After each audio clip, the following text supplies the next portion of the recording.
नमस्कार मु प्रदीप महांती आपण मानकु दिव्य दृष्टि यूट्यूब चैनल को स्वागत करुच्ची। यही चैनल ले जीवन निहाती किसी जानिया कथा विषय रे कहा जाइछि। वीडियोटी देखिबा समय स्किप करंतुनी कारण किछि इंपोर्टेंट विषय वस्तु मिस करि पारंती। जदि भलो लगे तेबे लाइक करंतु, कमेंट करंतु, शेयर करंतु, सब्सक्राइब करिया को भूलंतु नहीं। सब्सक्राइब करी बेल आइकन को क्लिक करंतु जहा फल रे अपलोड हेउथिबा समस्त वीडियो आपण प्रथमे जानि परिबे। एथिपई आपण को किछि पैसा देबा को पड़िबो नाही। बंधुगण, हमर आलोच्य विषय सुस्थ जीवन। आगरु आहार विचार विषय रे सूचना देइथिली। एबे आसंतु आलोचना करिवा आहार विवेचन। मानव संवेदनशील अटे। मनुष्यर पाचन तंत्र अद्भुत। ताहा आहार शारीरिक पोषण तत्व ग्रहण करने संगे संगे संपृक्त खाद्य थिबा सूक्ष्म शक्ति एवं संवेदना को मध्य ग्रहण करिथाय। मात्र अन्य प्राणी माने शरीर प्रधान, तहिरु केवल से माने रक्त मांस लाभ करथान। खाद्य शस्य को उत्पन्न करुथिबा, रंधन करुथिबा, परिवेषण करुथिबा व्यक्ति द्वारा मध्य प्रभावित होइथाय। फलरे आमे पाउथिबा खाद्य शरीर तथा मन उपर मध्य तार भल मंद प्रभाव पकाई थाए। चिंताधारा मध्य परिवर्तन करिथाए।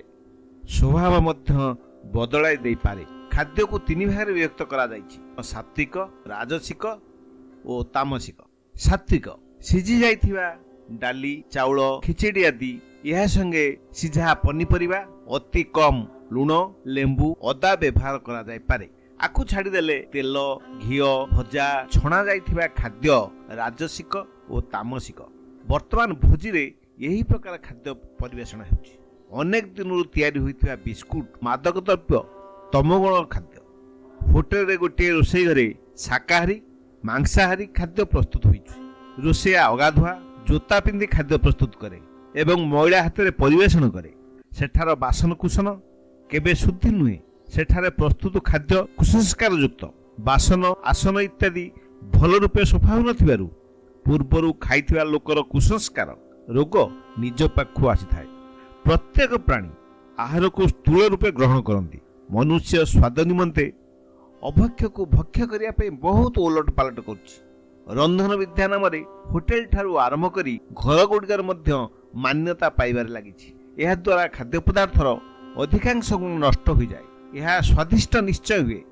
सबु कार्यर किछि ना किछि गोटे नियम अछि।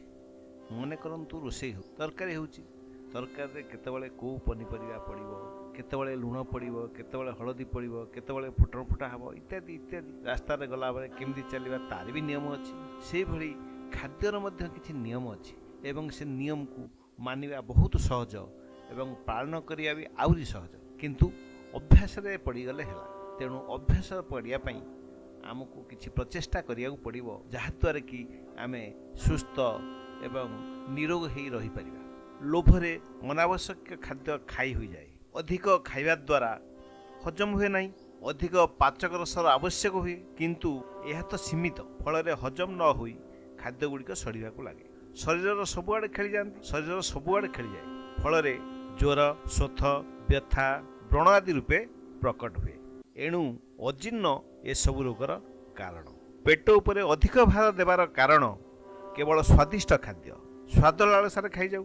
आमे भाबुजे सुस्वादु भोजन अधिक परिमाण रे खागला जहा फल कि अधिक लाभ मिलिबो, किंतु यह भूल अटे। जहा हजम हुए ताहा ही पोषण प्रदान करे। जहा हजम न हुए ताहा पाचन तंत्र को नष्ट करे। सेथिरु जो रस तयारी हुए ताकू विषाक्त गैस कहा जाय पारे ओ विभिन्न रोग सृष्टि करे। मनुष्य शाकाहारी, तार स्वाभाविक भोजन सबुज वनस्पति अटे। एही दृष्टिरु फल आहार सर्वोत्कृष्ट। फल महंगा हेले सस्ता ऋतुरे फलरु काम चला जाय पारे। एथिरु यह स्पष्ट जे खाद्य रे असावधानता हेले, ओलटा नीति आचरण कले शरीर केबे हेले सुस्थ रहिबो नाही। वर्तमान समय रे आहार संबंधी जो नीति आचरित होउछि सेथिरे मनीष निरोग होई रहिया कथा चिंता करा जाय न पारे। आमर जहा अभ्यास होईछि ताकू देखले मने हुए आमे केवल विष भक्षण करूचे। विचार को नेले देखा जाए जे ସ୍ୱାଦର କେନ୍ଦ୍ରବିନ୍ଦୁ ହେଉଛି ଲୁଣ। ଏହା ଖାଦ୍ୟରେ ଆଦୌ ମିଶିବା କଥା ନୁହେଁ। ରାସାୟନିକ ବିଶ୍ଳେଷଣରେ ଦେଖାଯାଏ ଯେ ଏଥିରେ ସୋଡିୟମ କ୍ଲୋରାଇଡ୍ ଅଛି। ଶରୀରକୁ ପୋଷଣ ଦେବାରେ ଆର କିଛି କାର୍ଯ୍ୟ ନାହିଁ। ଶରୀର ପାଇଁ ଯେତିକି ଲୁଣ ଦରକାର ତାହା ପନିପରିବାରୁ ମିଳିଯାଏ।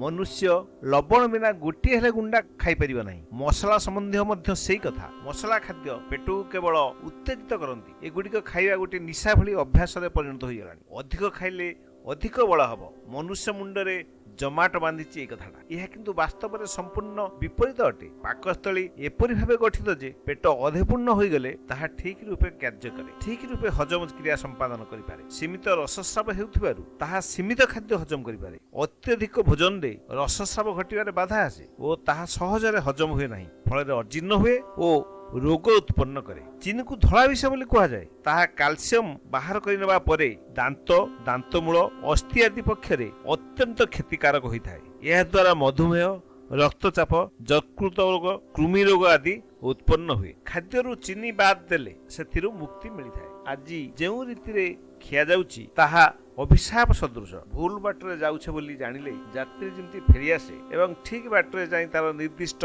ଗନ୍ତବ୍ୟସ୍ଥଳରେ ପହଞ୍ଚେ, ସେହିପରି ଆମେ ଯଦି ଖାଦ୍ୟରୁ ଘିଅ, ତେଲ, ଲୁଣ ଆଦି ମାତ୍ରାଧିକ ନ ଖାଇ ବାଦ ଦେଉ, ଆଶାଜନକ ପରିବର୍ତ୍ତନ ଆସିପାରିବ। ଆସନ୍ତୁ ନିଜକୁ ସୁସ୍ଥ ଓ ନିରୋଗ ରଖିବା ପାଇଁ ଏହି ନିୟମର କିଛି କିଛି ପାଳନ କରିବା ଏବଂ ନିଜକୁ ସୁସ୍ଥ ରଖିବାରେ ସହାୟ ହେବା। ସୁସ୍ଥ ରହିବାର ମନ୍ତ୍ର ନିଜ ହାତରେ, ଅଭ୍ୟାସରେ ପଡ଼ିଗଲେ ହେଲା। ତେଣୁ କିଛି କିଛି ନିୟମ ପାଳନ କରି ଆସ୍ତେ ଆସ୍ତେ ଅଭ୍ୟାସ କରିବା, ଯାହାଫଳରେ କି ଆମେ ଅତି କମରେ କେତେକାଂଶରେ ତ ନିରୋଗ ରହିପାରିବା, ଲାଭ ପାଇପାରିବା। ଜୟ ଜଗନ୍ନାଥ।